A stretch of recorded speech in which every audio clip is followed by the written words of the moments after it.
तो ऐसा क्या है कि बाकी सारे सफ़र में बोझ का कोई मतलब नहीं है, लेकिन जब आप हवाई यात्रा करना चाहते हैं तो आपसे बोझ जो है कम करने को कहा जाता है, क्योंकि आप उड़ने जा रहे हैं, आप एक उड़ान भरने जा रहे हैं और उड़ान भरने के लिए बोझ जो है वो नहीं होना चाहिए।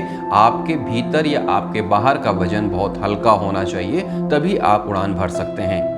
तो हेलो फ्रेंड्स, आप सभी को दीपावली की ढेर सारी शुभकामनाएं। मैं ये उम्मीद और दुआ करता हूँ कि ये जो दिवाली है ये आप सबके लिए ढेर सारी खुशियाँ लेकर आएँ और आप इस दिवाली में वो संकल्प लें जो आप हासिल करना चाहते हैं। और वो जो लोग इंटरव्यू दे चुके हैं, जो इंटरव्यू देने के इंतज़ार में हैं, जो आरक्षण के नियमों के चलते कहीं ना कहीं परेशान और हताश हैं, उनसे मैं गुजारिश करूंगा कि वो परेशान और हताश ना हो, बल्कि अपने हौसले को लगातार बना के रखें, ताकि आने वाले समय में जब भी रिज़ल्ट आए या फिर इंटरव्यू हो तो इस हौसले की वजह से अपने मुकाम को हासिल कर पाएँ।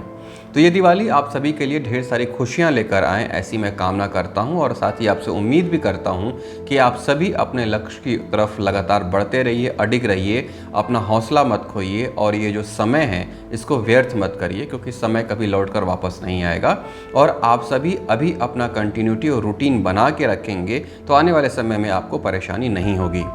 खैर, दीपावली की शुभकामना के साथ मैं एक चीज़ जो आपके सामने आज इस वीडियो के माध्यम से लेकर आया हूँ वो ये है बोझ, कि आप अपने साथ कितना बोझ लेकर चल रहे हैं। क्या आपके पास इतना सारा बोझ है कि आप उसको लेकर उड़ सकते हैं?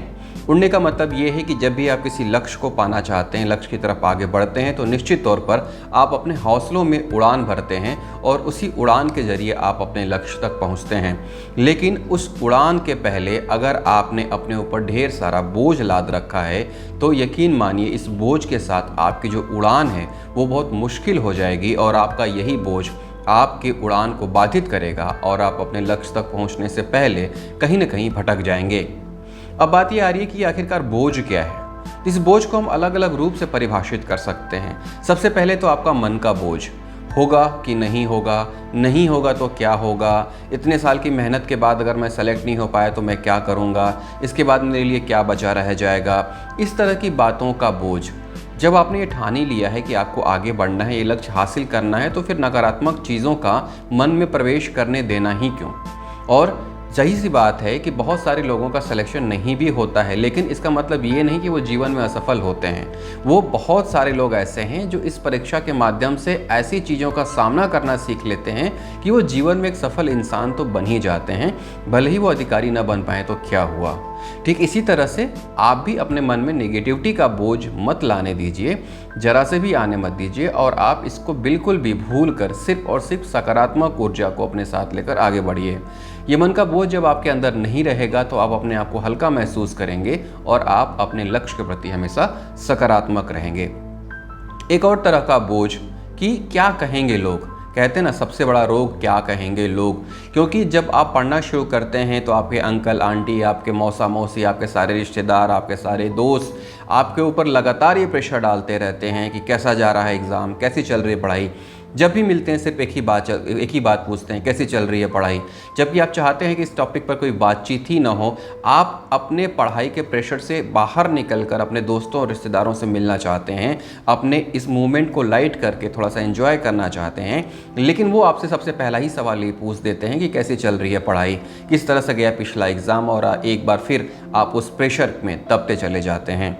तो इस प्रेशर से भी बाहर निकलने की ज़रूरत है। और अगर आपको लगता है कि आपके रिलेटिव, आपके फ्रेंड आपकी पढ़ाई को लेकर परेशान कर रहे हैं, तो उन्हें pहले ही ये हिंट दे दीजिए कि आपको इस तरह का बोझ उनसे नहीं चाहिए जो आप अपने ऊपर लाद सकें। एक छोटी सी कहानी बताता हूँ कि जब भी आप ट्रैवल करने जाते हैं, तो जब आप ऑटो रिक्शा में जाते हैं तो आप कितना भी बैग भर लीजिए, वो उस बैग को अपने ऑटो रिक्शा में लाद लेता है और आपसे ये नहीं पूछता है कि वो कितने केजी का है या कितना बड़ा है। जब आप बस में जाते हैं, जब आप ट्रेन में जाते हैं, तो भी वो आपसे नहीं पूछता है कि ये बैग कितना भारी है या इतना बड़ा बैग या इतना बड़ा बोरा आप लेके क्यों जा रहे हैं। लेकिन जब भी आप फ्लाइट की यात्रा करेंगे, जब आप हवाई यात्रा करेंगे, वहाँ पे सीधे सीधे लिमिटेशन होता है कि आप अपने साथ एक निश्चित वेट ही कैरी कर सकते हैं। 15 से 20 किलो से ज़्यादा आप वेट कैरी नहीं कर सकते हैं, और इससे ज़्यादा वेट अगर आप कैरी करना चाहते हैं तो उसके लिए आपको अलग से चार्ज देना पड़ेगा। तो ऐसा क्या है कि बाकी सारे सफ़र में बोझ का कोई मतलब नहीं है, लेकिन जब आप हवाई यात्रा करना चाहते हैं तो आपसे बोझ जो है कम करने को कहा जाता है, क्योंकि आप उड़ने जा रहे हैं, आप एक उड़ान भरने जा रहे हैं और उड़ान भरने के लिए बोझ जो है वो नहीं होना चाहिए। आपके भीतर या आपके बाहर का वजन बहुत हल्का होना चाहिए, तभी आप उड़ान भर सकते हैं। तो ये जो एक छोटा सा एक्सप्लेनेशन है कि आपको हवाई जहाज़ में बैठने के लिए भी जब बोझ कम करना पड़ता है, तो आप अपने जीवन में, अपने असली जीवन में जब आप उड़ान भरना चाहते हैं तो फिर इतने सारे बोझ लेकर क्यों चलेंगे। तो इसीलिए दोस्तों फिर से कह रहा हूँ कि आपके पास जो बोझ हैं उन्हें उतार दीजिए, उन्हें अपने आसपास लेकर मत चलिए। कुछ कैंडिडेट्स, कुछ एस्पिरेंट्स का बोझ ये है कि उनके साथ के पढ़े हुए लोग सेलेक्ट हो गए हैं, वो नहीं सेलेक्ट हुए हैं, इसलिए उनके मन पे बोझ है। अपने दोस्तों के सामने वो हीन भावना से ग्रसित हो जाते हैं। जब भी उन्हें देखते हैं उनको लगता है कि ये आगे बढ़ गए और मैं नहीं बन पाया, ये मेरे बारे में क्या सोच रहे होंगे। वो एक बोझ आपके मन के ऊपर है। देखिए कई बार जो है कुछ ऐसी बातें होते हैं जो क्लिक कर जाती हैं। तो उस तरह से जब आप पढ़ाई कर रहे होते हैं तो ज़रूरी नहीं है कि आपका फ्रेंड पहले सेलेक्ट हो जाए और आप बाद में सेलेक्ट हो जाए, तो उनसे कहीं छोटे या बड़े हैं। मेरा तो एक ही कहना है जो मैंने डॉक्टर आनंद कश्यप की नॉवल से पढ़ी है, वो ये है कि जो संबंधों का प्रोटोकॉल है वो प्रशासन के प्रोटोकॉल से कहीं ज़्यादा बड़ा होता है। तो अगर आपका दोस्त आपसे पहले सेलेक्ट हो गया है, आपसे सीनियर अधिकारी बन गया है, तो इसका मतलब ये नहीं है कि वो अपने आप को सीनियर ही समझने लगेगा। अगर वो आपका सच्चा दोस्त है तो अपने संबंधों के प्रोटोकॉल के पहले रखेगा और आपके प्रशासन के प्रोटोकॉल को बाद में रखेगा। तो इस तरह से आप अपने इस बोझ को भी हल्का कर सकते हैं और इस फीलिंग को बाहर निकाल दीजिए कि आपके साथ पढ़े हुए लोग पहले सेलेक्ट हो गए और आप अभी तक सेलेक्ट नहीं हुए। एक और प्रकार का बोझ ये कि मैं आखिरकार क्या करना चाहता हूँ, मैं लोगों को दिखाने के लिए जो है पीसीएस या फिर यूपीएससी ऑफिसर बनना चाहता हूं। तो जब भी आप इस दिखावे के बोझ को अपने ऊपर ला देंगे, इस बोझ के साथ आगे बढ़ेंगे, तो आप अपने हौसले की उड़ान नहीं भर पाएंगे और आप कहीं ना कहीं वापस नीचे ज़मीन पर आ गिरेंगे। तो इस तरह के तमाम बोझ हैं जो आप सभी लोग अपने साथ लेकर चलते हैं। इस बोझ को उतारने की ज़रूरत है। अपने आप को हल्का कीजिए, अपने मन को शांत कीजिए और उसके बाद जो आपका लक्ष्य है उसकी तरफ बढ़िए। आप मेडिटेशन कीजिए, आप योगा कीजिए, आप प्राणायाम करिए, आप एक दूसरे से डिस्कशन और डिबेट करिए जो कि हेल्दी हो। इस तरह से नहीं कि मैं उसको कुछ चीज़ बता दूंगा तो वो मुझसे ज़्यादा जान जाएगा और मैं उससे कम हो जाऊँगा। अपनी फ्रेंडशिप ऐसे लोगों से रखिए जो समान मेंटेलिटी के हों, जो आपके लेवल के लोग हों, जिनसे लगता है कि आप उनसे कुछ ले सकते हैं और बदले में आप उनको कुछ दे सकते हैं। याद रखिए ज्ञान बांटने से बढ़ता है और जब भी इस तरह के प्रैक्टिसेस में आप रहते हैं तो आपका जो नॉलेज है वो निखर कर सामने आता है।